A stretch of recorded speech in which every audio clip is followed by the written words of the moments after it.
meninas. Oi, bom dia, muito bom estar aqui com vocês. Obrigada pelo convite. Bom dia, muito obrigada pelo convite.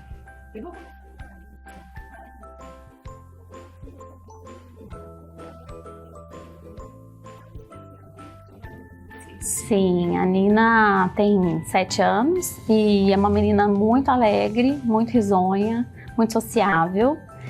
E ela gosta muito de estar nos ambientes onde tem pessoas. E ela trouxe pra gente assim, uma noção muito grande de estar nos ambientes, estar em sociedade, estar no coletivo. E está indo na escola, é muito bem acolhida hoje pelos colegas, pela comunidade escolar. E convive muito bem com os 2 irmãos.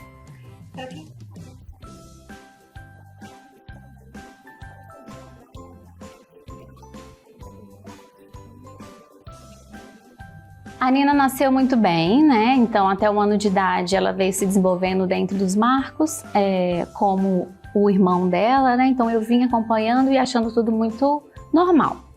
Mas com 1 ano de idade ela começou a apresentar crises convulsivas muito frequentes. E isso preocupou muito a gente, né? E a partir desse momento, a nossa vida foi ir hospitais, clínicas, diagnóstico. E quando a Nina fez 4 anos é que a gente conseguiu ter um diagnóstico, né, completo, que desse pra gente um direcionamento melhor do tratamento. E a Nina começou a ficar bem, com menos crises convulsivas, mas desse período todo a gente teve consequências, né? Ela teve uns atrasos cognitivos, uma dificuldade de fala e de comunicação, e a nossa vida hoje, em relação à Nina, é buscar com que ela tenha uma boa qualidade de vida, dentro da condição que ela tem, que não tem cura, e dá para ela, né, tentar entender o que ela quer como ser humano e buscar isso a partir do olhar dela, a partir de como ela demonstra pra gente o que ela quer.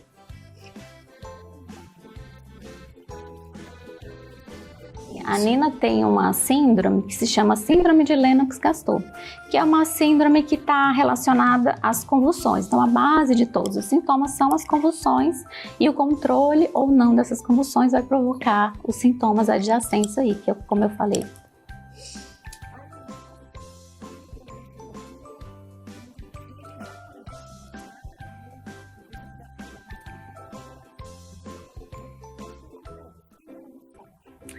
Gustavo tem 3 anos e 11 meses, é uma criança incrível, simpática, ouço muito assim que é o bebê feliz, porque onde ele tá sorrindo, ele chega dando oi, jogando beijo.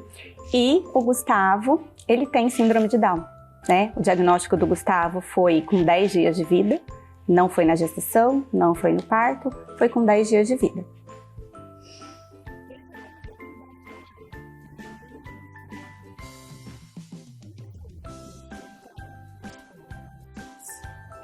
Eu tive um período de aceitação e condições médicas, né, que não deixavam a Nina mesmo ir na escola mais, de tirar ela da escola.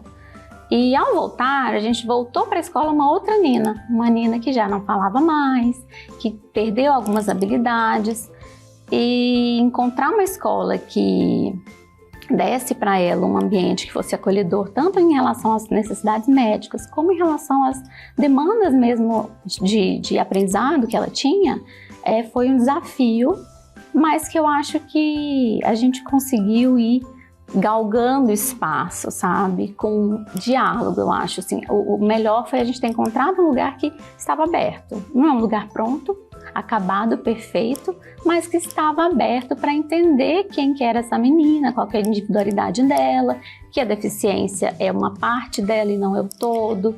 Então hoje a gente, a partir dessa nova condição, dessa nova Nina, né, a gente entendeu que a escola precisa do nosso olhar, nosso apoio também, né? E a gente hoje está numa situação de parceria com a escola, né? E as escolas que a Nina já passou, ainda bem, aceitam essa condição, aceitam que tem que investir, né? Que tem que investir no olhar individualizado. E aí esse olhar, ele vale para todas as crianças. E aí essa criança, o que ela precisa, né? A Nina precisa de um suporte visual, ela precisa de alguém que ajude ela a ir no banheiro, a fazer a tarefa. Ela precisa de suporte, né? Não de alguém que faça tudo para ela. E encontrar aí alguém que entende, encontrar a escola que realmente entende o quanto que essa criança precisa de suporte, para não ser de mais e nem ser de menos, é o desafio que a gente aí está evoluindo, né, nesse desafio e tá bem legal hoje.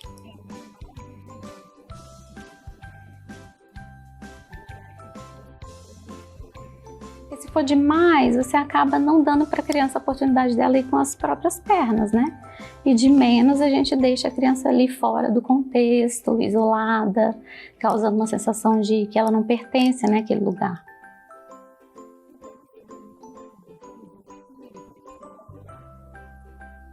O desafio meu esse ano foi encontrar a escola, porque o Gu entrou na escola recentemente, né, 2 meses. Então o desafio foi encontrar a escola. Desde outubro do ano passado, conhecendo várias escolas, observando espaço, quantidade de aluno por sala era uma preocupação, porque o Gu está na rede pública, então tem escolas que são maiores, cabem mais crianças. Então busquei por uma escola menor, né, com menos alunos por sala. E fiquei muito feliz com a escola que eu escolhi para o Gustavo. Fui muito bem recebida, o Gustavo foi muito bem recebido. Sempre essa parceria escola e família, porque ninguém sabe tudo, né? Então eu preciso explicar as necessidades do Gustavo, o que precisa ser adaptado, o que não precisa. E a adaptação maior foi da mãe, em colocá-lo na escola. Ele amou a escola logo de primeira, não teve nenhum momento de choro, de ter que buscar. Ele entra feliz, ele sai feliz, ele chega na porta da escola, ele comemora. O Gustavo, ele entra um pouquinho mais tarde, né, por conta da demanda de terapia. Então eu já vivenciei momentos que as crianças estavam brincando quando ele chegou e todas, o Gu chegou, vem correndo, abraçar, beijar. Então eu percebo que ele é muito querido dentro da escola e que ele foi muito bem acolhido.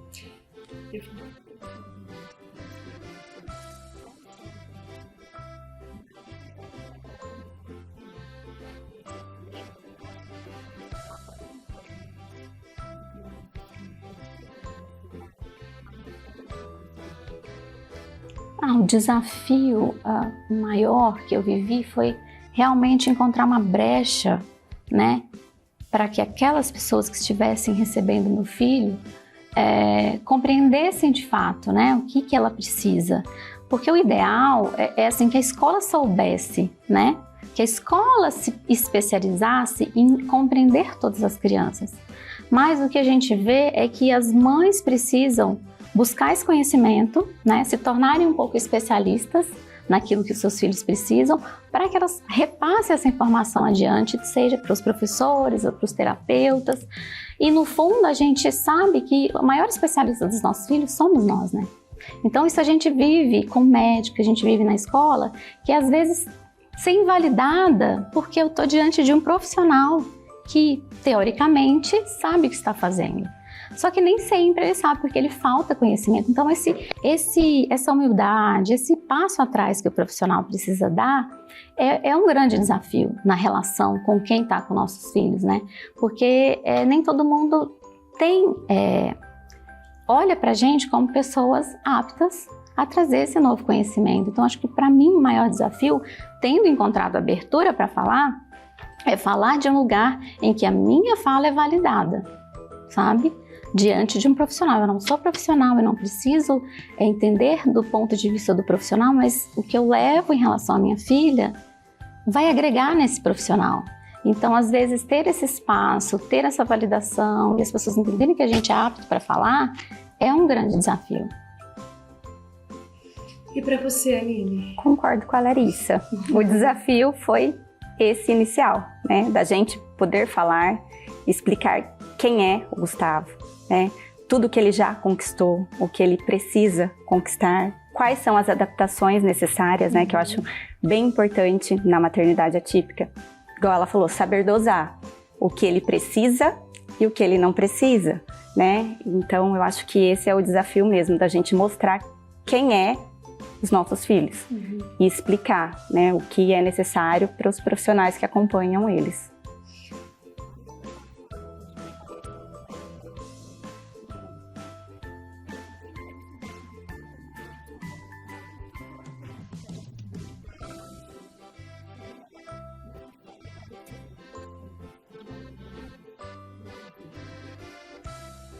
Eu acho que essa abertura que eu falei é importante, mas entender o indivíduo como sujeito de direitos, sabe? Esse indivíduo, ele tem direito, então todos temos direito à educação, né? Aquela educação que está sendo dada para aquela criança é suficiente para que ela possa aprender dentro das suas características? Isso é um ponto. Então, se uma criança usa uma cadeira de rodas e ela tem uma aula no outro prédio e ela não tem como ir até aquele prédio porque não tem ninguém para ajudar ela com a cadeira de rodas, porque não tem uma acessibilidade, ou se a biblioteca é lá em cima e não tem um elevador, essa criança vai ficar prejudicada no acesso à educação. Então, assim, tudo que se coloca como barreira a essa criança ter acesso aos conteúdos e também às relações que a gente tem como base também para o aprendizado, todas essas barreiras, elas são os desafios das pessoas com deficiência estarem naquele ambiente e terem direito à educação.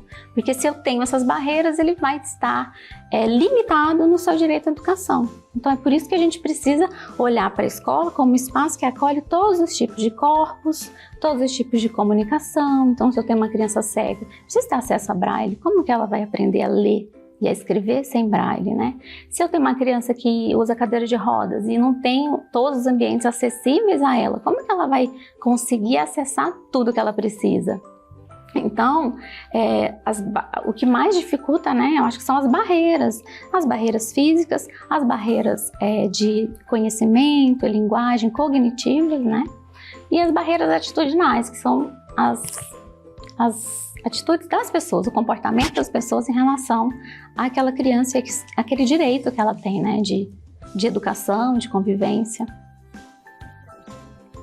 Olha, enquanto mãe, enquanto educadora, eu acho que falta muita formação, porque igual comentei com a Larissa, eu aprendi muito após ser mãe atípica. Precisei correr atrás de conhecimento, entender o que é a síndrome de Down. Então, se tivesse chego um aluno para mim com síndrome de Down, naquele momento eu não teria conhecimento, teria que buscar. Igual a Larissa comentou também, depende da pessoa, né? A pessoa buscar conhecimento, a rede fornecer formação para os professores, para os outros funcionários, porque enquanto o aluno está dentro da escola, não é só o professor, né? São todos que precisam entender, conhecer e saber como tratar a criança, o que ela precisa, né, ali. Então, acho que falta ainda bastante formação voltada para essa questão da educação. Mas formação, assim, específica, sabe? É ensinar mesmo, é trazer conhecimento. Adaptação em relação à acessibilidade. Não são todos os prédios que são adaptados. Tem várias adaptações que são necessárias para criança que usa cadeira de roda, que não enxerga, que não escuta.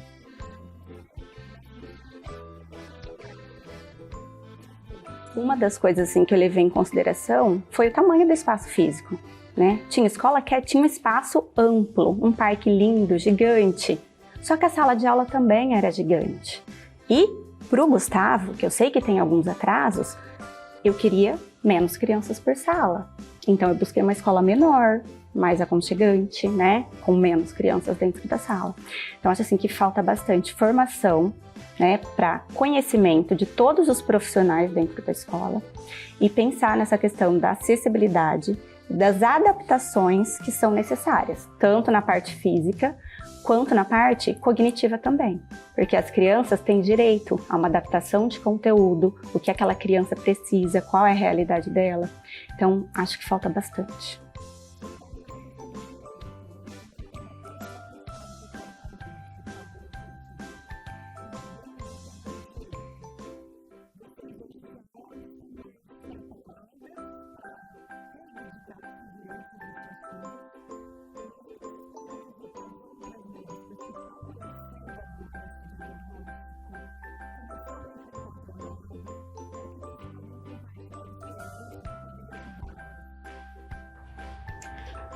Eu acho que no desafio em relação à educação e ao pertencimento da criança, né,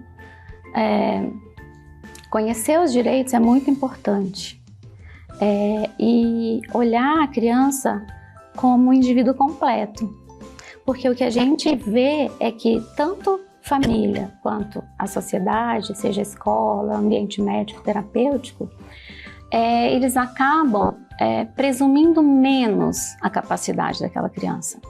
Então, se uma criança que não fala, presumo que ela não sabe.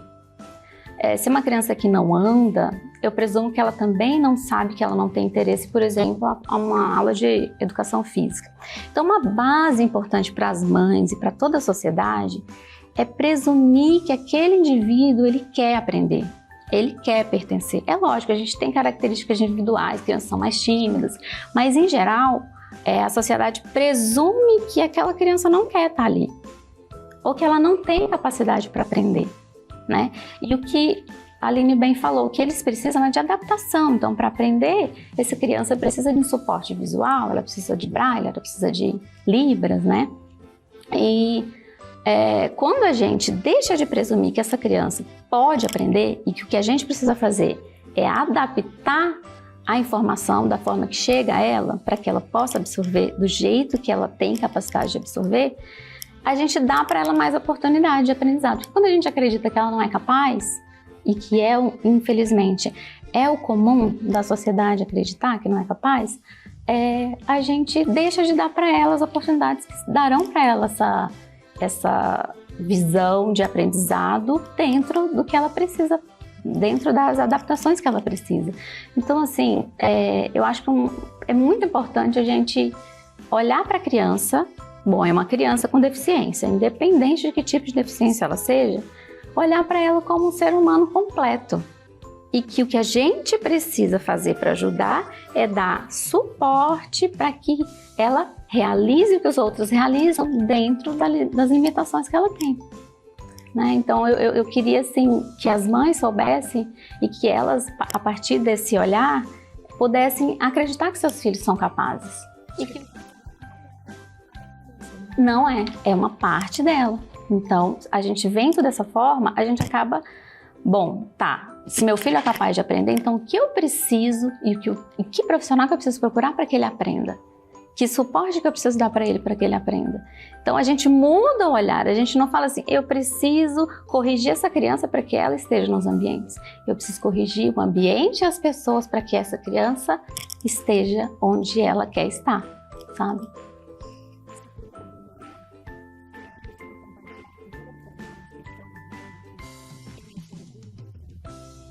Concordo sim com o que a Larissa disse, com o que você disse.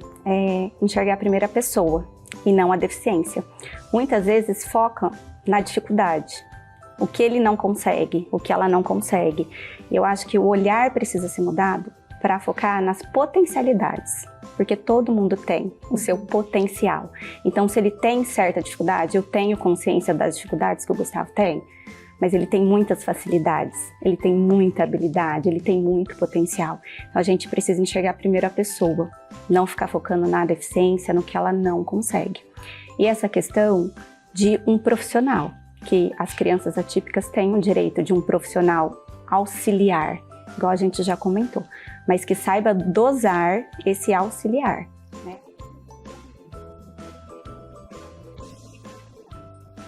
Criança, porém, muitas vezes você precisa exigir esse direito judicialmente, porque ele é negado.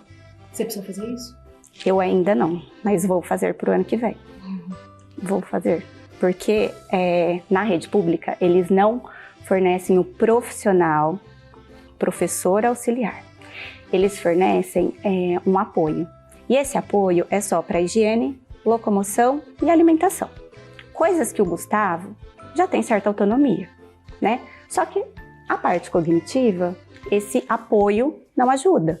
E eu sei que em muitas situações, o atraso do Gustavo é a deficiência intelectual. Então ele vai precisar de um apoio, vai precisar de uma pessoa que organize esse material, né? Que traga aquele conhecimento de uma forma diferente, mais simples, que ele consiga compreender e aprender.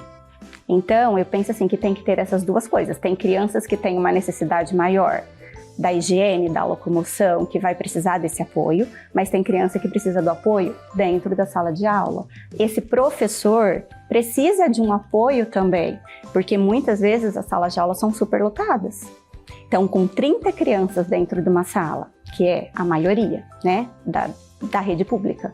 Você ter várias crianças com dificuldade, você ter que dar conta de todas essas dificuldades sozinha, é bem complicado. Então, ter um apoio, ter um profissional da educação que entenda, que vai pegar as instruções com a professora e auxiliar aquela criança na medida que ela precisa, eu considero muito importante. Então, eu quero que o Gustavo tenha um profissional da educação que o ajude no que for necessário. Então, só que na rede pública, o profissional da educação é só judicialmente.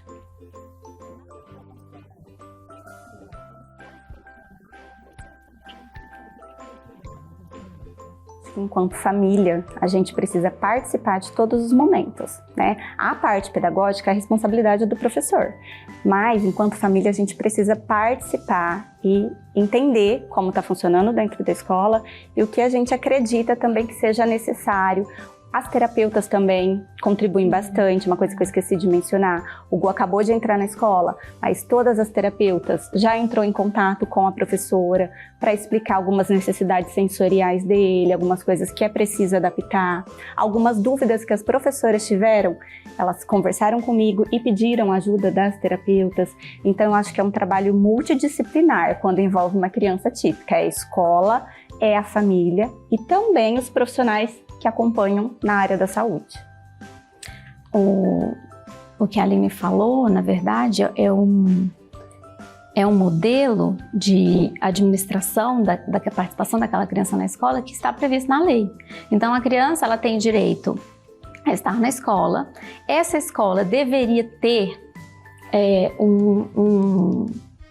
uma AEE, né, que é um profissional que orienta os professores, que ajuda nessa adaptação curricular. Ele não atende a criança individualmente dentro da sala de aula, ele atende a criança fora da sala de aula para ajudar a criança a desenvolver habilidades que ela precisa para aprender.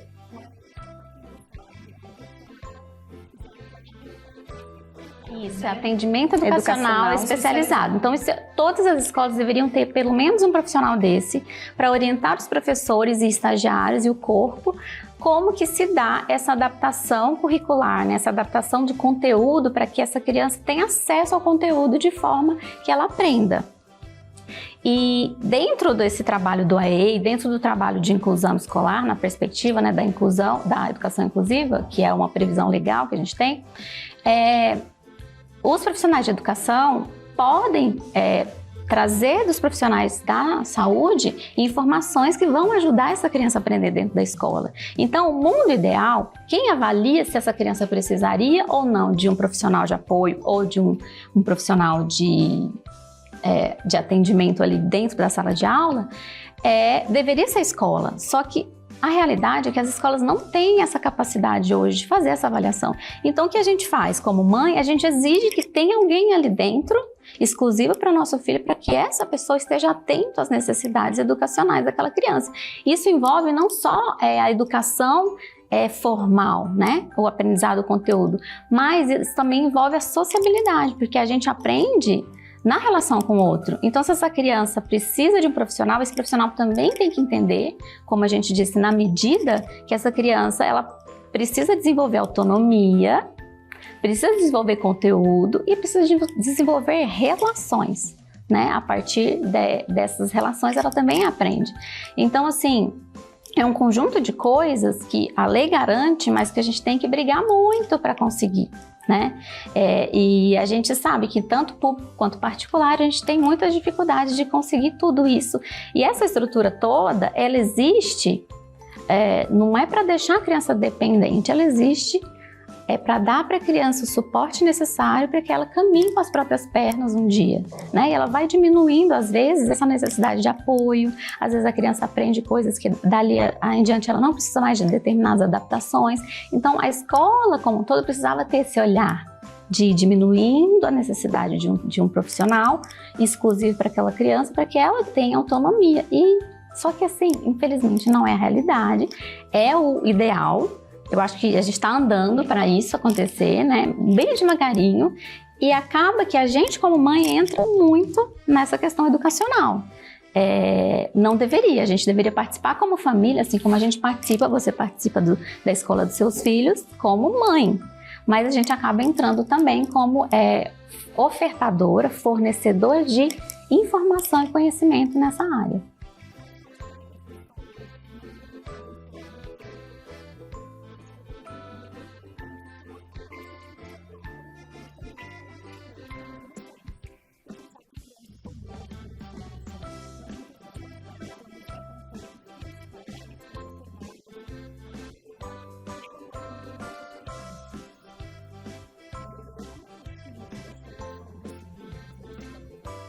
O Gustavo, pela faixa etária, né, que são crianças de 3 anos, ele foi recebido muito bem, né? As crianças amam ele de paixão, então eu não tive nenhum tipo de problema quanto a isso. Porém, enquanto professora de crianças maiores, de quarto e quinto ano, que é a faixa etária de 9 a 10 anos, eu já tive que lidar muito com essas situações de preconceitos, de parar a aula para explicar sobre respeito, sobre entender a diversidade, sobre como tratar, empatia. Teve uma situação que eu passei depois do diagnóstico do Gustavo, que foi o retorno para a sala de aula, pós-pandemia. Ainda muito insegura, né, com algumas questões da síndrome de Down. E na primeira semana de aula, eu escutei uma aluna falar para um menino que estava gargalhando, fazendo gracinhas desnecessárias, falando assim que ele parecia retardado e que ele tinha síndrome de Down. Parece que você tem síndrome de Down. Era final de aula, a gente estava indo embora. Aquilo eu respirei fundo, eles estavam saindo, era aquele furdunço de saída de criança. E aquilo me machucou muito. Parece que ele tem síndrome de Down. Aí no outro dia, né, eu chorei a aula inteira até explicar, não sabiam do Gustavo, não sabiam do diagnóstico do Gustavo ainda. Era a primeira semana de aula e foi a primeira vez que eu ouvi aquela frase. Então tive que ter uma aula sobre respeito, sobre o que é a síndrome de Down. Ela não sabia o que era síndrome de Down. No outro dia eu falei, o que é síndrome de Down para você? E ela gaguejava, ela não sabia. Então é o que você falou. Ela ouviu isso, foi derramado sobre ela em algum ambiente da sociedade que pessoas com síndrome de Down parecem retardadas, né? Então, foi dolorido ouvir aquilo enquanto mãe de uma criança com síndrome de Down. Então, isso ainda me preocupa, porque a adolescência vai chegar, né? E eu quero que meu filho tenha uma sociedade melhor, que ele viva numa sociedade melhor, onde o respeito a todos, né? Porque todos nós somos diferentes e merecemos ser respeitados. Então já tive que parar várias vezes aula para explicar sobre respeito, né? Sobre essa questão do bullying que acaba acontecendo muito dentro das escolas ainda com as crianças maiores. Com o Gustavo, presencialmente, eu ainda não vivi, mas esse medo paira sobre a minha cabeça. E você, como é que a Nina foi recebida? Bom, a Nina está com essa turma desde muito bebezinha, né? E migrou de escola também com a turminha, a gente foi para a mesma escola, né? Escolhemos juntos. E eu percebo que as crianças estão muito habituadas com o jeitinho da Nina. Eu tenho um filho mais velho e também convive com outras crianças com deficiência na sala. E eu acho que as crianças são puras, sim, mas a partir de uma certa idade, a partir dali dos 7 anos, as crianças começam a perceber as diferenças. É a hora que elas olham para fora, começam a ir mais para fora da casa, da própria casa, do próprio universo familiar, e elas percebem as diferenças. E é nesse momento que elas vão ter curiosidade de perguntar, por que não fala? Por que ela fala assim? Por que ela faz assim? E assim, o que a gente, como adulto e pais de crianças com deficiência ou sem deficiência, precisa fazer é normalizar essa curiosidade, sabe? Essa curiosidade é natural da criança. Porque às vezes tem pais que ficam com vergonha e transfere essa vergonha para a criança. Ai, não pode perguntar, não pode falar. E é natural ter curiosidade, porque as pessoas com deficiência estão convivendo mais nos ambientes de poucos anos para trás, para cá. Então é uma novidade. Então eu acho que a gente precisa normalizar a curiosidade das crianças e falar a real, falar a verdade, não ter vergonha de dizer, não, a criança com deficiência, ela não fala, mas ela se comunica, ela não anda com as pernas, mas ela anda com uma cadeira de rodas, ela não tem menos capacidade que as outras crianças. Eu acho que tocar nesse assunto com as crianças de forma lúdica é muito bom, é muito importante. Eu faço isso com os amiguinhos da Nina que vêm me perguntar, ou os amigos do meu filho mais velho que me perguntam, mas ela não vai falar nunca? Falei, mas o mais importante que falar é a gente mandar a nossa mensagem, né? Transmitir a nossa mensagem. Isso a gente pode fazer de várias formas, assim como andar. A gente pode andar, se movimentar de várias formas. Então, assim, normalizar a convivência das crianças nos ambientes através de deixar as crianças à vontade para fazer perguntas, para ter curiosidade. E as minhas crianças, as crianças que estão perto da Nina, hoje já se habituaram muito. As novas que chegam perguntam e eu vou explicando de uma forma lúdica, né? Depende da idade também. Eu acredito que o Gustavo, ele tá na idade de ainda as crianças não terem não tem essa curiosidade, eles não perguntam, eles não enxergam a deficiência, eles não enxergam a síndrome de Down. Isso. O Gustavo é uma criança como as outras qualquer, porque ele também, mas é uma idade que eles não vê o diferente ainda. Por que ele não fala e o restante fala? Então ainda não tem esse tipo de questionamento.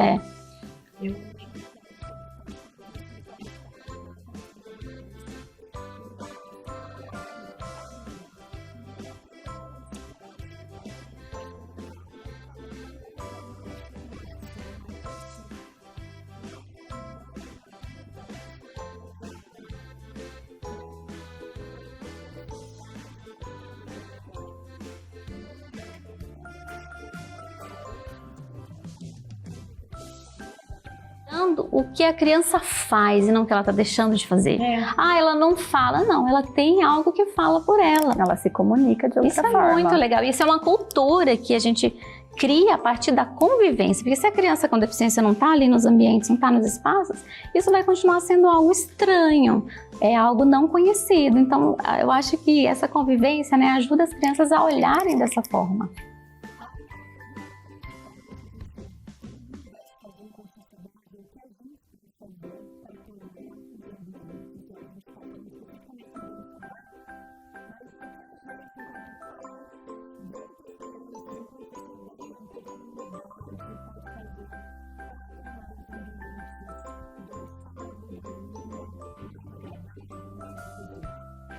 Eu acho que é a questão do respeitar as diferenças, né?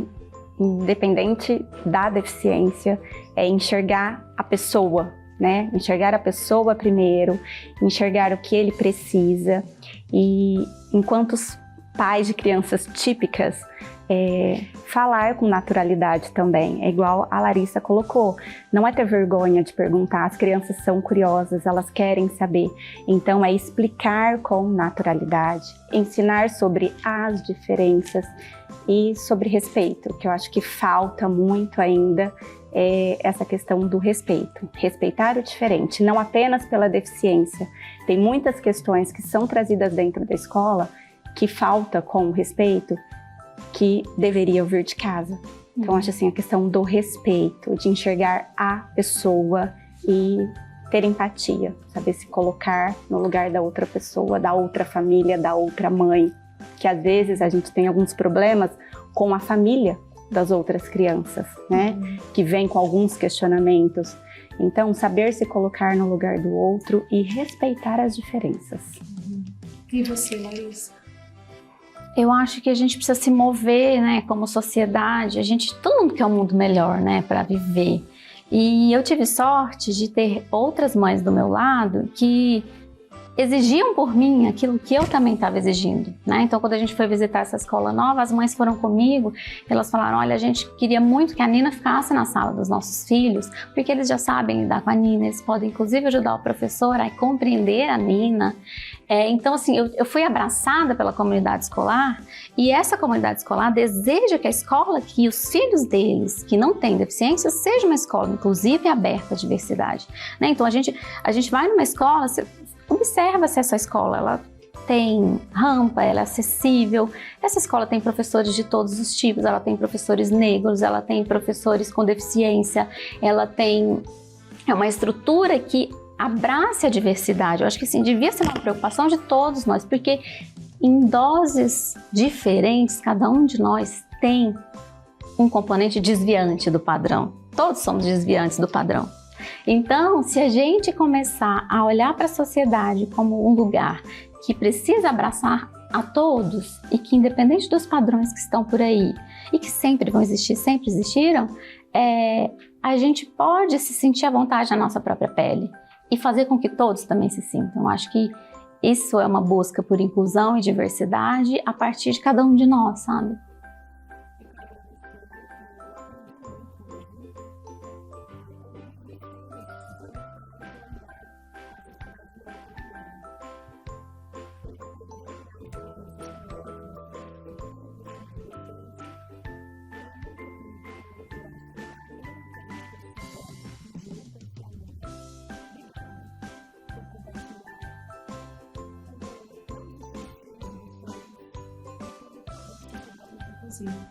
Agradeço. Obrigada. Incrível. Obrigada. Obrigada. Muito bom.